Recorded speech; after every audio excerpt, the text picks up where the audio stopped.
And you actually said something nice. Like, that wasn't a bad thing. Yeah. Good morning, everybody. As you can tell, probably going to be a slim crowd tonight because I know at least half of our family is dealing with pretty severe allergy issues. I would imagine that's what a lot of people are dealing with. But we're going to carry on. We're going to start with John chapter 5 here in just a second. This is a little bit different than the ones we had been talking about. John 3 and John 4 are all kind of conversations one-on-one. John 5 is very much kind of a conversation with Jesus and then a conversation with Jesus and everybody. So that's going to be where the focus is this morning. Before we go any further, though, I'm going to ask Cody, if he doesn't mind, to lead us in a word of prayer.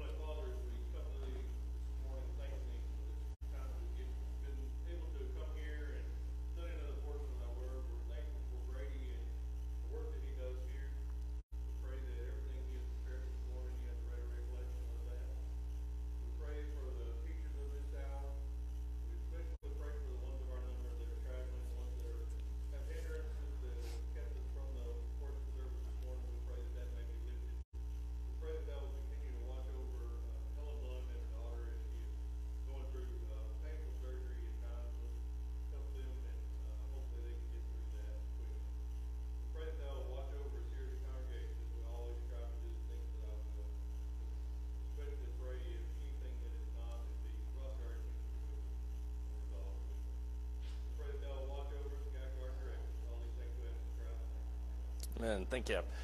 In lieu of a full-blown kind of recap of chapters 3 and 4, because chapter 3 we spent quite a bit of time last week on, we kind of had to shortchange a little bit of chapter 4, I will just ask, what are some of the highlights of John chapter 4 that stuck out to you? I'll give you one hint. It was with the Samaritan woman. I guess I should have led with that question. That's Jesus' conversation with the Samaritan woman. What is some highlights, some big parts of that conversation that jumped out at you?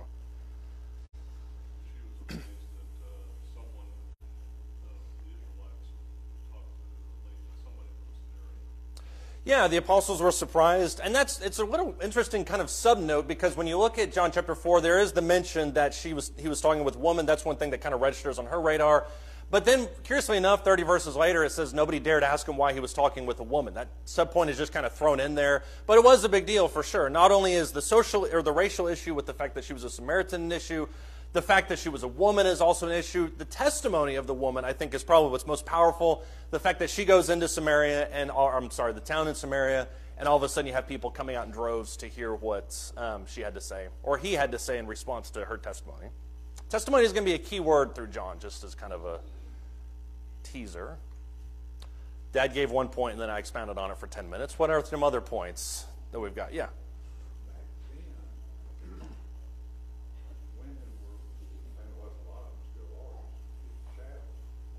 Mm-hmm. Also, the Jews being so sure Mm-hmm. that they segregated against everybody. Yeah. Shows that Jesus was going to have this thing for women, men, anybody, Right. everybody. Yeah, it's kind of a hallmark of John's gospel that he talks to just, and I don't mean this in a negative way, just the most random people. I mean, chapter 3, you have him talking to somebody you would assume he would spend most of his time with, which is a ruler of the Jews, a Pharisee. Chapter 4, you see the other end of the spectrum, which is a Samaritan woman. Chapter 5, you have him talking to a lame man by a pool. So it's kind of all over the place. And you're right, it shows that his heart is kind of open to everybody, not just a certain group of people. Anybody else have any points about John 4 that jumped out at you? I know you were thinking about it Thursday morning when you were brushing your teeth. You're like, I just can't get this thought out of my head. So, yeah, which you think that somebody that's living in that type of situation, that kind of gossip would have gotten around town. But the fact that he knew it from being a complete stranger, that he's an Israelite, has no association with that town whatsoever, the fact that he knew it shows, you're right, that he knows intimately about her, that he's aware of the situation, and that he perceived the religious situation or her religious standing appropriately, I think is also worth noting. Anybody else?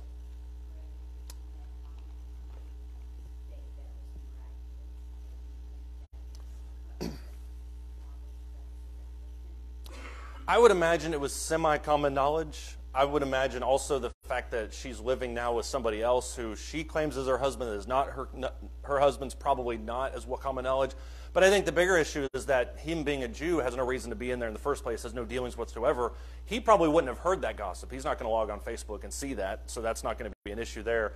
I think it's probably miraculous. That's where my meter would go to if I were to determine that. Dad?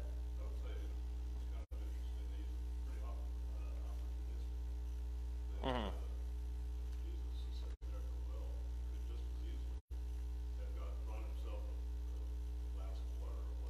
Mm-hmm.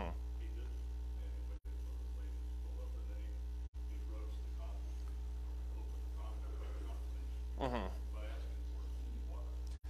Yeah, it wasn't completely uncommon in that day for the watering hole to be kind of a place where women gathered. That was one of their daily duties. It also wasn't uncommon for men to ask the women to do that for them in that day and age. But you're right, the fact that he sees that as a moment where he could talk to her, I think does show that he's very opportunistic. I think that's a good way to put that. Definitely. That kind of goes into, in my opinion, the part that stands out to me, because we read John chapter 4 and you read about the nature of spirit and truth and worship and mountains and all these different things. To me, one of the biggest parts that jumps out of John 4 is that conversation he has with the apostles afterwards, where he says, you say that there are 3 months and then the harvest. Look up your eyes, the fields are white for the harvest now. It's that idea of always being opportunistic. So that to me kind of lays into that section a little bit. Does anybody else have any thoughts or comments on John 4? All right, let's jump into John chapter 5. We'll read these first 9 verses to get the background information, and then we'll go into the meat of it.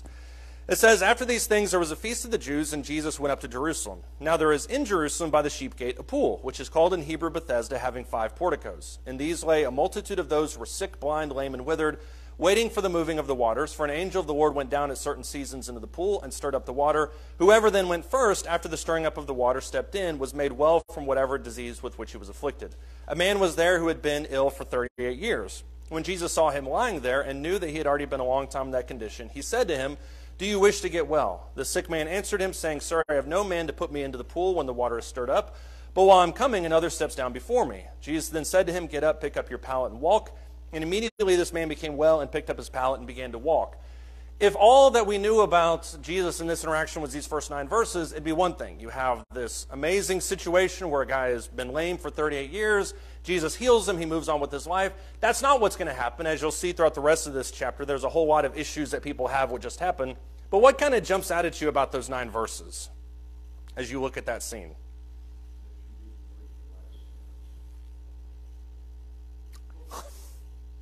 You're right. Just for Joe. That did. I'm sure that did jump out to you. Now was the Sabbath on day and that day. That's a new paragraph in my Bible. So, yeah, that's why I didn't read that. I stopped at 9a, I guess is what I, yeah. What jumps out to me is that the understanding that the angel was there in the pool and the first one in. Right. I read that would come superstition rather than actual truth. But John doesn't portray it as Right.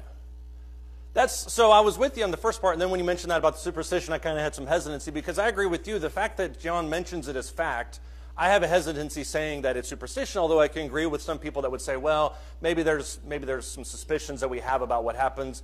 When I look at that section, which I was wondering if that was the first thing that somebody would mention too, when I look at that section, I think it's phenomenal that stuff like this even happened. And I think when you have little notes like this that interject themselves in the narrative, it leads you to believe that there are other moments like this that do happen that we just don't know about. I mean, how many other miracles and direct interventions of God with his everyday people back then happened? I mean, you have, and the fact that it mentions there, I think in verse 2 or 3, that there's 5 porticos, that there's 5 porches. There's a lot of people, and it's a huge place. So the fact that they would have all been in on a conspiracy like that, I think, is surprising. But it does show that there's at least a belief that God intervenes directly with his people and gives these types of blessings, which you can pull a whole sermon out of that if you want to. That, I think, counteracts the opinion that we have sometimes that God doesn't deal with people at all. What else would you say about that dealing, or about anything else in those first 9 total verses? Yeah. Yeah, he didn't recognize who he was talking to. Why do you think that he didn't recognize who he was talking to? In verse 7, he just kind of says, I wish I had somebody like you're talking about, Mr. Jesus.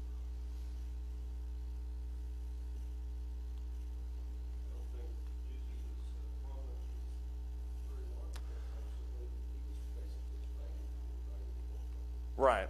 Chronologically speaking, John doesn't make a big a deal as from point to point as Mark and the other Gospels do. Mark, is, especially in Luke, are especially bullet points. This happens, and this happens, and this happens. John flows more in types of kind of these big wide sweeping themes. By the time you get to John chapter 11, he's on his way back to Jerusalem. Chapter 13 is where it's the last few days of his life. So you're right. John 5 to us seems very early in the gospel. It's probably the midpoint or more so in his ministry. But you're right. The fact that he has no clue who he's talking to, he's probably not as famous as we give him credit for at this point, at least in Jerusalem, which is where he should have been. That's because most of the time he was up in Galilee. What else jumps out at you about these 9 verses, if anything?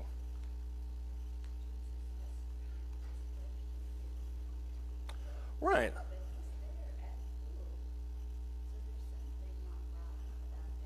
Mm-hmm.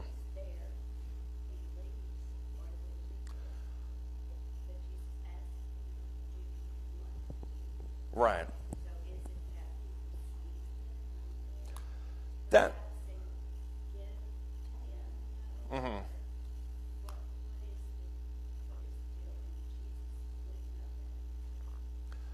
You would think that Jesus would obviously know that answer. And that's the other thing that jumps out at me about this passage. The angel kind of gets a whole bunch of airtime. I mean, he probably was confused about the angel, what it means, and how that interacts, just kind of interjected in the narrative.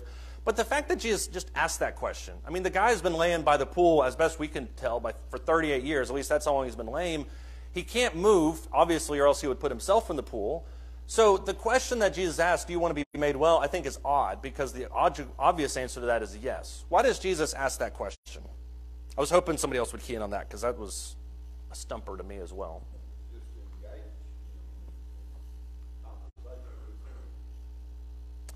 Okay, so your vote is that it just kind of was a casual introduction to the conversation. That's true. I mean, it could be just a very innocent way to open the conversation. John or Joe? Right.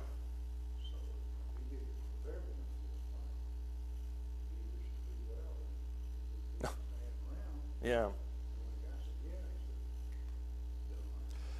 That's true. I mean, if there's such a open kind of big area like this, there's a lot of movement, a lot of people, that type of statement, especially what's going to happen, obviously would attract the attention, especially if he's been laying there for any length of time. He's probably gotten to know the people in his immediate area. So they're going to take notice of what's happening as well, for sure. Curtis?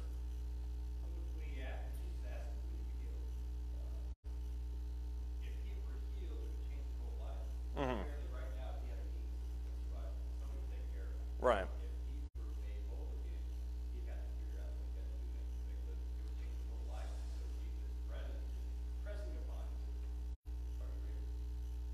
That's actually a point I hadn't thought about. You're right. I mean, if you've been lame for 38 years, you're probably used to a certain way of living.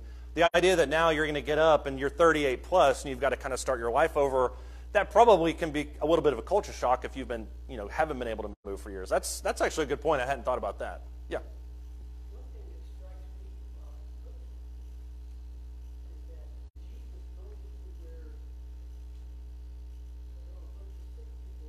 Mm-hmm. Right.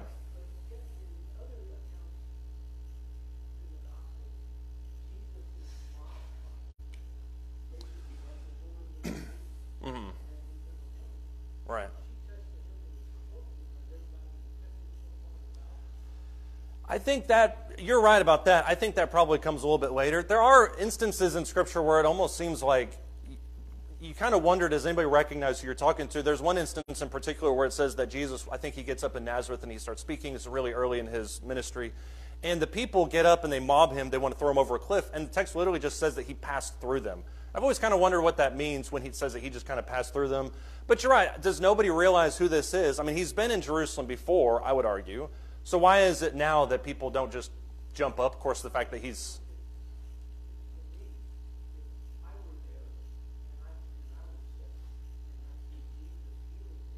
Yeah. Yeah. Of course, the cynic in me says maybe they physically couldn't go mob him. Maybe they're not able to get to him. So you're right. But your central point that you made at the beginning, which is, out of all of these people, why did Jesus fixate on him? I think that ties in with the question, do you want to be made well? There's something there that obviously sparked what happens after this introductory section that I think Jesus knew was going to happen. And I think that's why all of this kind of feeds together. Does anybody else have any thoughts? Is that two or one question? Okay. Usually when Jesus has this kind of conversation, there's usually a double meaning behind some of these questions that he asks. Mm-hmm. And I think we don't see it immediately with Hebrews 12, Mm-hmm. but when he re-engages in the temple later, he gets to the spiritual level. Right. There are moments like that. You see that, for instance, when I don't know if he does it here in this section. He may re-engage him, as you mentioned there. But I know you definitely see it with the blind man in John chapter 9, where he re-engaged him afterwards. But that's after the blind man has this long conversation with the Pharisees. And I think there is more to that meaning for sure. Maybe there's a double meaning there. Jesus is, I think, giving him the option. If you don't want this, you don't have to. But I think he's also saying that it has to be something of will. Like, you can't just say, oh, I wish I was better, and then boom, it happens. There has to be some kind of effort or determination involved in that. Yeah. When you look at these first 9 verses, there is certain demographical information that kind of, or certain background information that kind of clear the air of what's happening. Obviously, it's in Jerusalem. There's no question about that. It also locates itself next to Bethesda, which is the house of mercy. So obviously, the text kind of situates it at a specific part. There's tons of sick and disabled nearby. That's what John talked about a second ago. You also have an angelic tradition of healing. We don't really know what's going on at this point. Maybe this is happening here. Maybe it's happening elsewhere. There seems to be indications of this happening other places as well, I think. This guy was also lame for 38 years. That is a long time to be in this position. Just for reference, I am 36. I was about to say I feel much older than 36, but I'm 36. I can't imagine being lame for my entire life plus 2. So I think that we oftentimes gloss over that and think about just how long this guy was in that type of position. It took place in the Sabbath, which is going to be an issue here in just a second. But Jesus' statement is very declarative. It's not the same way that he deals with miracles with other people where he kind of makes them do this or makes them do that. He just simply says, get up, pick up your pallet, and walk, which is very similar to what Peter would say in Acts chapter 3 to the guy that's sick in the temple. So that kind of statement carries over a little bit there as well. Why are the Jews not happy about this? You can anticipate that they're not excited about this healing taking place. Otherwise, there wouldn't be another 37 verses. It was on the Sabbath, exactly. When you look at John chapter 5, verse 16, you see a little bit of a dual meaning here. Verse 16, it says, for this reason the Jews were persecuting Jesus because he was doing these things on the Sabbath. What is Jesus' response to that in verse 17?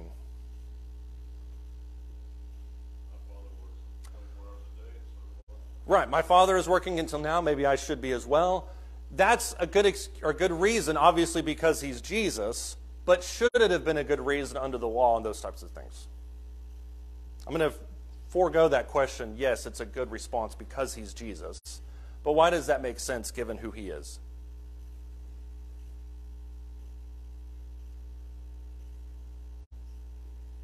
That was a weird question. Let's see if anybody can untangle it.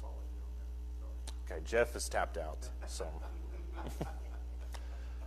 that should not have been a good reason for anybody. If I was an average Jew in that day and I was taking the trash out or whatever it may be, and the Pharisees approached me, "Why are you working?" If I had given that response, it wouldn't have flown. Why is it that it's okay with Jesus, John? Mm-hmm. Mm-hmm.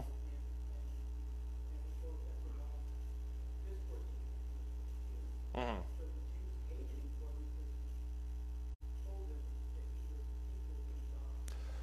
Right. So, yeah. So John 8 isn't the first time that he does that. It actually, from my understanding, the first long drawn-out discussion of that is in John chapter 6. That's what we're going to talk about next week. That's the one that begins with the feeding of the 5,000, and then you have this long conversation where Jesus talks about, I am the manna from heaven. You take my flesh and eat, that kind of thing. That conversation morphs into this discussion about how Jesus positions himself to be God. But he touches on that here in verse 18. Look at verse 17. He says, my Father is working until now. I myself am working. Verse 18.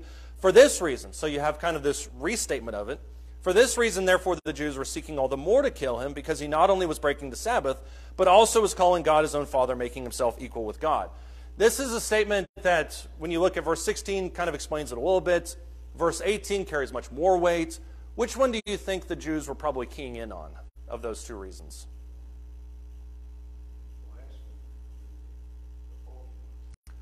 The blasphemy, I don't know what's up with me and syllables today. The blasphemy would be the bigger issue. If you remember later at Jesus' crucifixion, what is it that they used to rise up the crowds? Rouse. Goodness.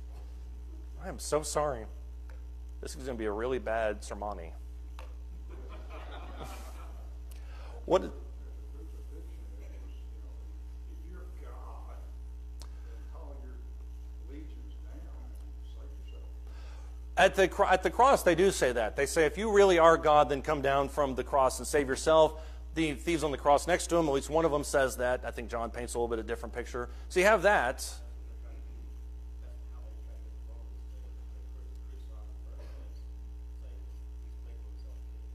Okay, so there's two reasons. The reason that you mentioned actually has more to do with sedition, which is ironically what Barabbas is all about. Barabbas is a murderer and an insurrectionist. But they say to Pilate later in John 18, if you release this guy, then you're no friend of Caesar because he makes himself out to be a king. So that's the big issue. Blasphemy is not going to carry any weight with the Romans because they don't care about any of that type of stuff. That is going to carry weight in his trial. In Jesus' trial, they say what to Jesus? Does anybody remember? They say, tell us who you are. And Jesus responds with what?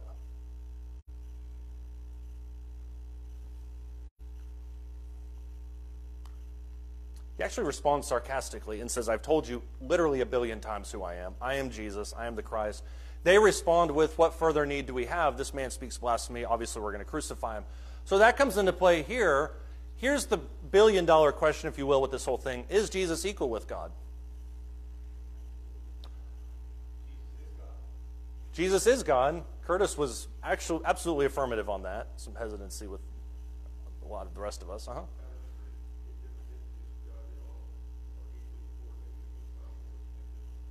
Right.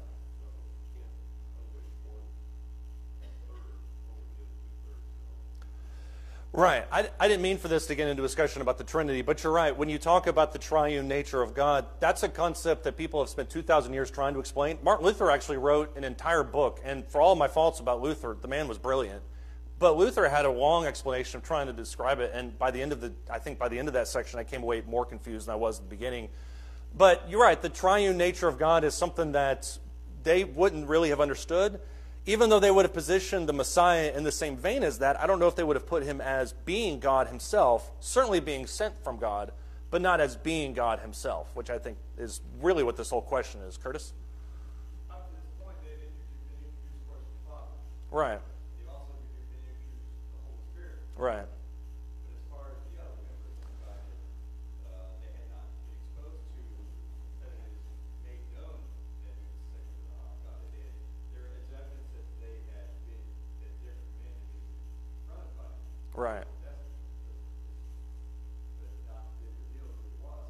But it should not be surprising to the reader that he would say this, because in the very opening verses, Right. it's clear Jesus is the one that was close to God, as close to the Father as the Word of the Father is close to. Right.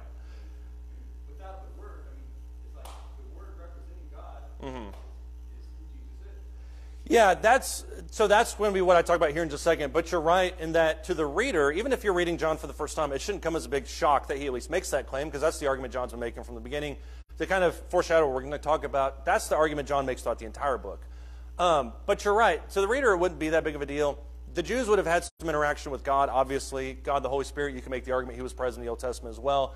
But the idea of the Son being equal to the Father, I think, really threw them for a loop. John? Mm-hmm. That's true. We're cheating a little bit.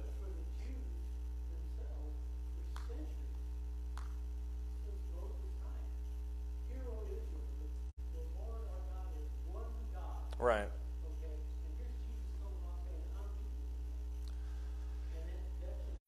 Yeah. Right. Right. Jesus makes some statements in John chapter 6 that I don't know if we'll get into as deep as we will need to next week, but in John chapter 6, for instance, Jesus says, before Moses was in the wilderness, I am. I mean, that doesn't register with those people. What sense does that make that he's there before that? We're children of Abraham, and he says, before Abraham was, I am. So the idea that he was there and the present, all that, they're not willing to swallow that. I think what's most remarkable about Jesus throughout the book of John, at least the way that John pictures it, Jesus never backs down from that statement. Jesus never says, you know what, you're right, maybe we'll explain a little bit more about it. He says, I'm God. You can either take it or leave it. And that's, I think, a large part of what led to him getting killed in 3.5 years. But he never, ever, ever backs down from that statement. And to my knowledge, you see the first kind of public declaration of that here in John chapter 5. Why do you think John positions this statement about Jesus being God so prominently in his gospel? Think of when John wrote this gospel, probably late 1st century.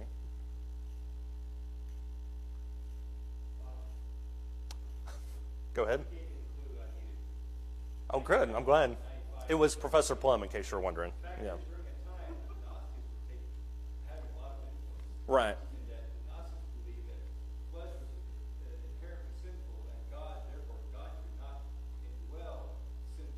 Right. Therefore, Christ could not be God, or God could not have dwelt in the body of Christ. Yeah. And so John is having to come back to this false teaching. In fact, that's why he says, even when he says that God is not come in flesh, Right. He's not of God. And so this statement here is refuting the Gnostic notion that flesh is so inherent evil that God cannot dwell. Right. Yeah, I mean, it's easy for us. When I asked that question a second ago about is Jesus God, I didn't really anticipate any kickback. I felt like that was kind of a no-brainer. Of any no-brainer I'll ever ask, that was probably the biggest no-brainer. But it is a big deal to the immediate audience here in John chapter 5 for the reasons we talked about, predominantly Jewish. It's a big deal to Jesus or John's eventual audience. And there's some argument about the fact that in the late century he seems to write a series of arguments that are designed to oppose a specific Gnostic teaching by a guy named Cerinthus. And Cerinthus is a big proponent of the idea that Jesus has dual natures, that there's a human side and there's a godly side. And so most of John's writings center around the idea that Jesus is God. Jesus came in the flesh. Anyone who denies that is the Antichrist. That's what the whole argument about the Antichrist is all about. But that's not just a first century issue. Do we still deal with that in today's world? Yeah, exactly. Who believes this idea of a dual nature of Jesus? I can never remember if it's Jehovah's Witnesses or Mormons. I always get them so flip-flopped. But you're right, I think it is Jehovah's Witnesses. Mormons probably believe something similar to that nature, that we can be like God in some way, but I might be wrong on that. There are also members of the church that argue this, that Jesus had a dual nature, and that when he came to earth, he sacrificed his godly nature and became human specifically for a period of time and then regained it during his resurrection. This is a really, really big hot-button issue. Why is it such a problem for people to accept this idea of Jesus being equal with God?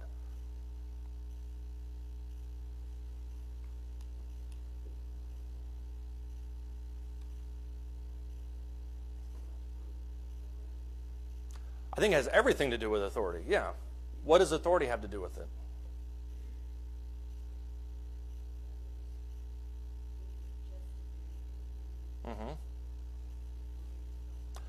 Right. Either Jesus is who he said he was, and we have to believe everything he said because it's coming from the lips of God himself, or we can make the argument that he was a messenger and that he can, in some ways, find fault, which is the same argument that you run into when we talk about, for instance, red letter Christians. Red letter Christians only believe in the Gospels. They take what Paul has to say in the epistles, and they say, well, he can be flawed in some way. If that's the same lens by which we view Jesus, because he was just a messenger, then that's a cascading set of issues that lead to us just abolishing the Bible entirely. So John fights really hard against that notion that Jesus was flesh, or that Jesus was only human, rather, and he reiterates over and over again that Jesus is God. That's the core makeup of this whole book. Somebody have any thoughts or comments on that? Curtis, go ahead. As the Jews, the Pharisees, particularly, who respond to Jesus, claim that he is God in flesh. Mm-hmm. That's basically what he said. They understood what he meant. They took great offense to that. They thought it was blasphemy. Right. Let's take that same principle. How would we respond if somebody claimed to be as important as Christ? That the words that he said Right. as valid, as true,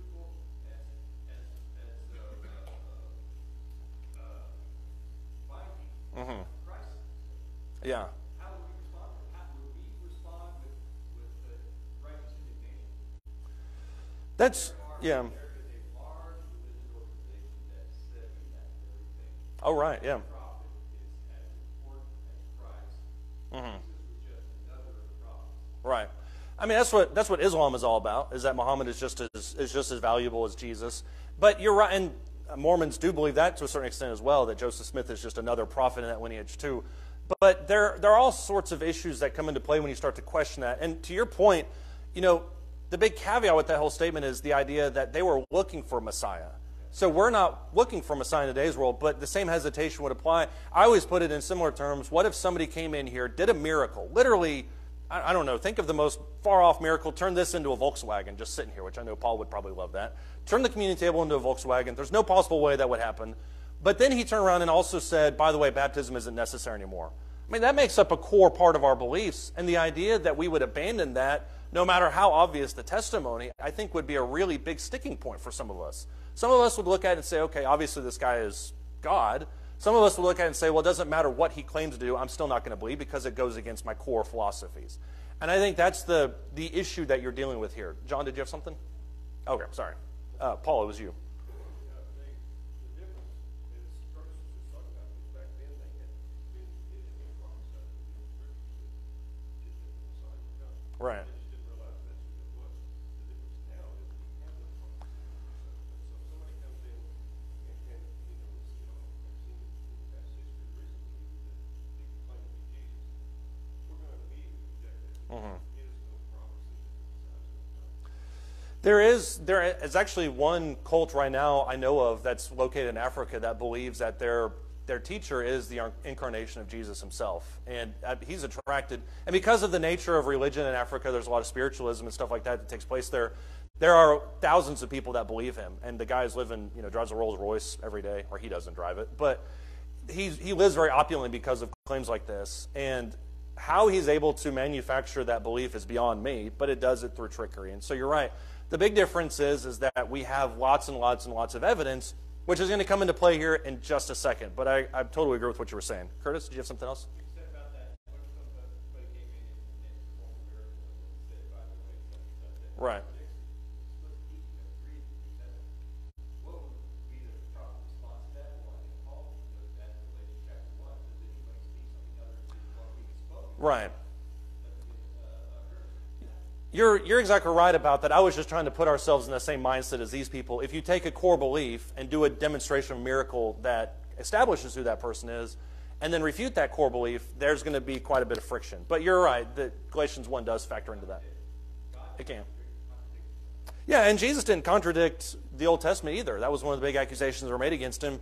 If you look at this statement, though, look in John chapter 5, verse 18, he makes himself out to be God, or makes himself out to be equal with God. Verse 19, he just kind of reiterates through this point. He says, therefore Jesus answered and was saying to them, anticipating this argument, truly, truly, I say to you, the Son can do nothing of himself unless it is something he sees the Father doing. For whatever the Father does, these things the Son also does in like manner. For the Father loves the Son and shows him all things that he himself is doing, and the Father will show him greater works than these, so that you will marvel. For just as the Father raises the dead and gives them life, even so the Son also gives life to whom he wishes. For not even the Father judges anyone, but he has given all judgment to the Son, so that all will honor the Son even as they honor the Father. He who does not honor the Son does not honor the Father who sent him. Jesus not only doesn't back down from the statement of who he is, he kind of reiterates it more. What does he say in verses 19 through 23?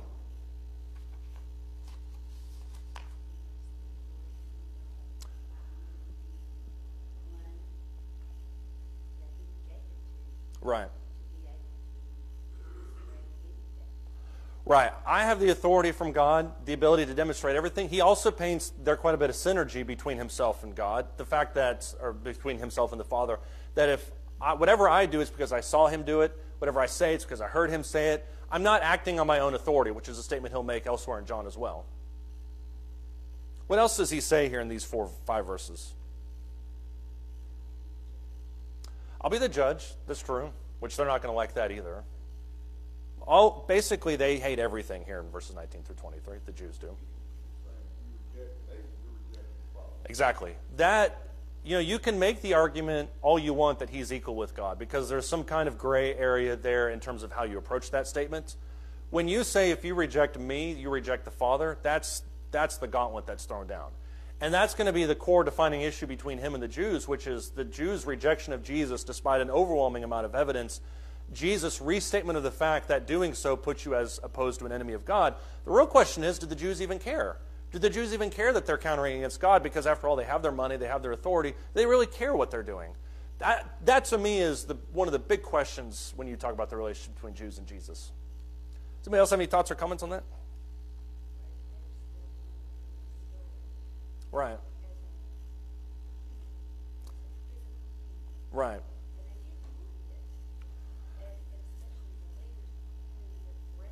Mm-hmm. Right.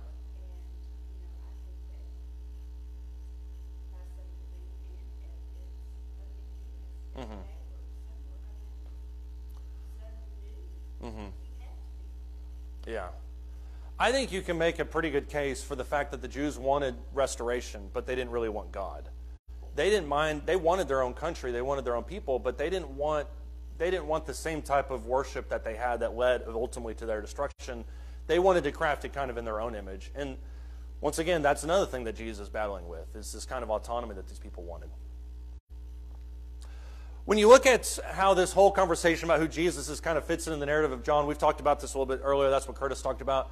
When you look at John chapter 1, John goes over and above in kind of this idea of who Jesus is. For instance, in John chapter 1 and verse 6 through 23, you have the testimony of John the Baptist. The first chapter, after you get past the first 4 verses, which state the fact that Jesus claims to be the Word. In the beginning was with the Word was with God, the Word was God. When you get past those first 4 verses, then you have the introduction of John the Baptist for the sole purpose of defining what that means, that John saw the light, that he testified to the light. So John the Baptist, whom they already would have recognized as a great teacher, provides that link to the next part of the chain, which is Jesus, obviously. You have the Samaritan woman, John chapter 4, verse 39, where Jesus reiterates it over and over again, and then he says, I who speak to you am he. Makes no questions about that. We're going to talk about this one here in just a second, but this fivefold testimony of verses 33 through 47 plays into it. John chapter 8, verse 18, Jesus definitively says that he and Father are one. John chapter 1, verse 17, you have the witness of Lazarus, and all these are the specific verses where he says this type of stuff. And then John chapter 15 and verses 26 through 27, Jesus puts him in league with the Holy Spirit, thereby aligning himself within the triune nature of God. When we talked about this being the core issue within John's gospel, it's very blatantly obvious, because how does John end his whole gospel? He said, these are the statements that he makes. Jesus is God. 3 words, untold repercussions for our life. Right. Many other signs and wonders I did that I can't even write in this book. That's one of 2. That's not the one that I'm thinking of, but it is one of 2. What's the other way that he ends it?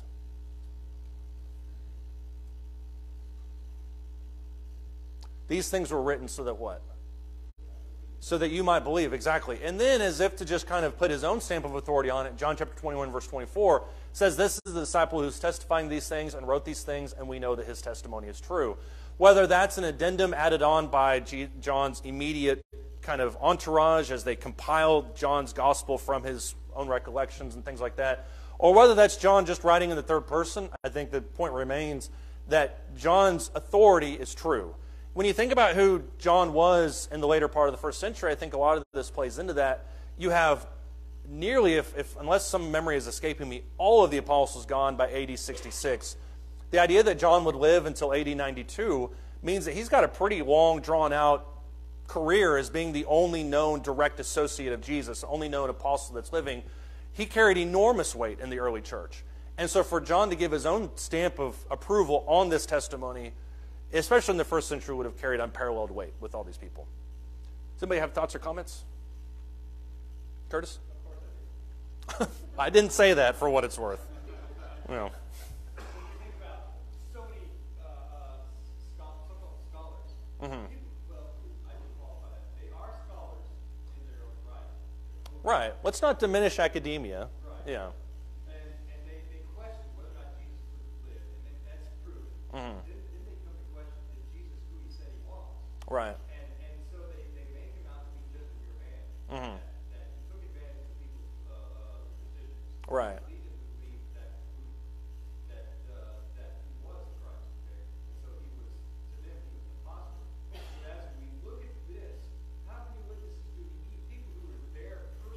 Right. Were healed by him personally. Mm-hmm. And as John, we see, heard all his teachings. Mm-hmm. And especially we have the witness of the Father, we have the witness of the Holy Spirit. Right. And then John the Baptizer, his testimony, behold the Lamb of God who takes away the sins of the world. Right. I mean, and all the disciples saw it. So how many testimonies can we need before we understand Jesus is exactly who he said he was?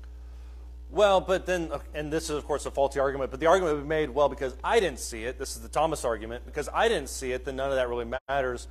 The kind of as a part two to what you just said, Paul does the exact same thing in 1 Corinthians 15. If you don't believe me, ask the 500 witnesses that saw Jesus after his resurrection. Many of whom are still alive today.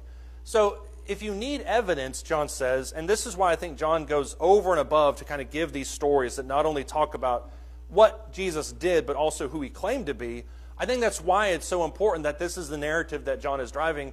C.S. Lewis argued, I think it's in Mere Christianity, he argued the whole liar, lunatic, Lord argument. Jesus is either a liar about everything, he's either a psychopath because he just made all this stuff up and that's something that a crazy person would do, or he's God. I mean, you can't have anything else besides those three. And all the defining arguments of the world fall into those three categories, which I think is phenomenal. When you look at this fivefold testimony here in chapter 33, there are various parts of this, and this is why John has these long, drawn-out testimonial statements about Jesus from Jesus' own lips. Verse 33, there are 5 of them that he makes in this passage. Verse 33, he makes the argument about John the Baptist. He says, you have sent to John, and he has testified to the truth. But the testimony which I receive is not from man, but I say these things that you may be saved. He was the lamp that was burning, was shining, and you were willing to rejoice for a while in his light. Why does Jesus bring up the testimony of John the Baptist? Because Jesus almost dismisses John's testimony in verse 34. He doesn't, but you could argue that he does, cynically. Why does Jesus bring up John the Baptist?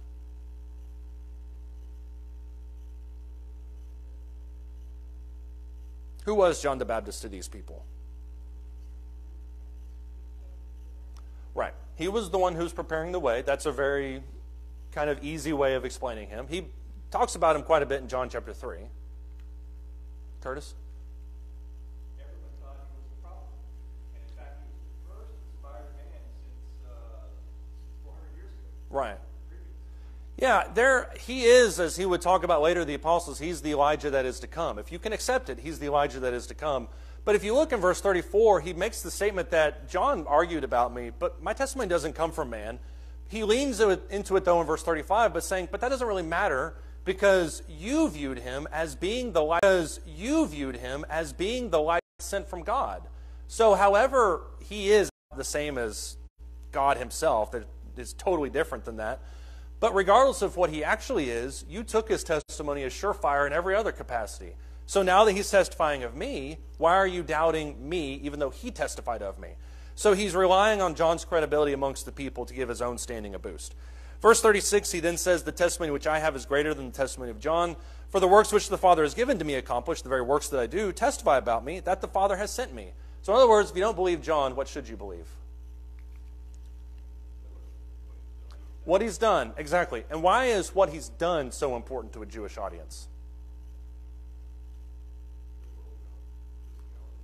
They were all about physicality, and honestly, we are too. I mean, there's a reason that we look at people like David Copperfield as being such an awe-inspiring person, is because the feats defy imagination, and then you turn the corner and the battleship is around the corner. You see it over there. That's not the same thing, obviously, but when you see something amazing, you can't help but be impressed by it. Jesus' works were not magic tricks, obviously, but it still lended quite a bit of credibility because in the same way as if I turned this, I don't know if Volkswagen is the wrong example. If I turn it into something cooler like a Bronco, I don't know. But if I turn it into something cool, then there's no way that you could refute that. You could invite a team of experts, no way to refute that. Even I said it's legit. Why is the demonstration of works so important to a Jewish audience? Especially when it comes to a prophet. Exactly. When he says in Deuteronomy 32, I think it is, or maybe Deuteronomy 18, he says there's going to be a prophet that's going to come. But in that discussion of the prophet that's to come, he also gives some caveats, and he says there's going to be other prophets, and he says if these prophets do works and they come to pass, then you need to believe them. But if these prophets do works and they don't come to pass, then you don't believe them. So it's interesting enough in verse 36 that Jesus is relying on the astounding nature of his miracles by itself to drive it forward, but he's also testifying to the Jews' own standard for messages from God when he says this in verse 36. He also, in verse 37, says, "The Father who sent me, he testified of me. You have neither heard his voice at any time nor seen his form. You do not have his word abiding in you, for you do not believe him whom he has sent." And here's the key question, how does Jesus invoke the Father in verses 37 and 38?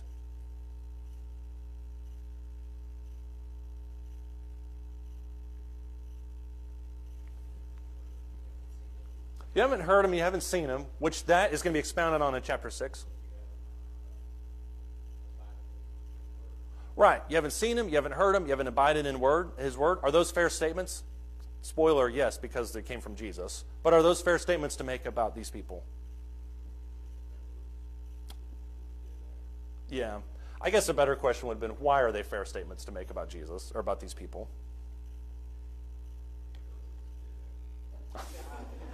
It is dead accurate, thank you. You and your brother, I can't even ask questions anymore. Why are these statements dead accurate?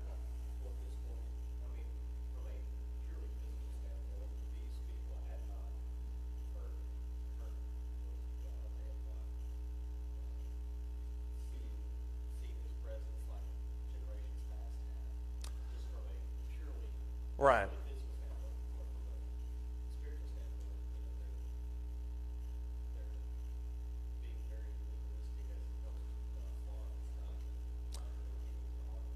The second point, I think, is what Jesus was focusing on, is that from a legalistic standpoint, you haven't really heard the voice of God. But I think your first point is true, too. Technically speaking, many of them hadn't heard the voice of God. But to be fair, most of the Jews hadn't really heard the voice of God either. You have the example of his baptism where people heard the sound coming from the sky and they thought it was thunder. You also have, and I can't remember if it's in John, it could be in Luke, there's a moment where Jesus says, I think it's actually in John, where he says, "Father, glorify yourself." And a voice comes from heaven that sounds like thunder. That's when he says that God has spoken. But then the Father says, "I have glorified it and I will glorify it again," which John uses the phrase glorification of Jesus to talk about his crucifixion. That's the way he most oftentimes describes that glory. So you have that statement as well too. But when you look at what he says here in verses 37, 38, I think the overwhelming evidence is that you haven't heard God's voice. But in the words of what the apostles would say, "Father, show us the Father," or Jesus, "show us the Father and it is enough for us," Jesus says, "You've seen the Father." So by not accepting me, which goes back to what he says in these earlier verses, by not accepting me, by not accepting the testimony of the Scriptures, you can't hear the voice of God, which is what he states if you look in verse 39. He says, "You search the Scriptures because you think that in them you have eternal life, and it is these who testify about me." That is such a pathetic statement to say about these people. Why? They just didn't get it. And of course, it's easy for us, as what Curtis talked about, sit here 2,000 years later and say, what a bunch of buffoons. But would we have gotten it? I think that's the honest answer. Probably not. Or at least, I think we can all give ourselves some credit. We probably wouldn't have been overly hostile towards them. Maybe we would have taken the Nicodemus approach to kind of investigate a little bit more. But I think we would have relied a lot on the Pharisees and Sadducees to tell us what they think about him, because they're the experts. I think we would have been naturally suspicious to break away from custom. So it's hard to take that leap, despite the evidence. Joe? Well, you touched on what I was going to say. They are so indoctrinated as to what the Pharisees tell them. Right.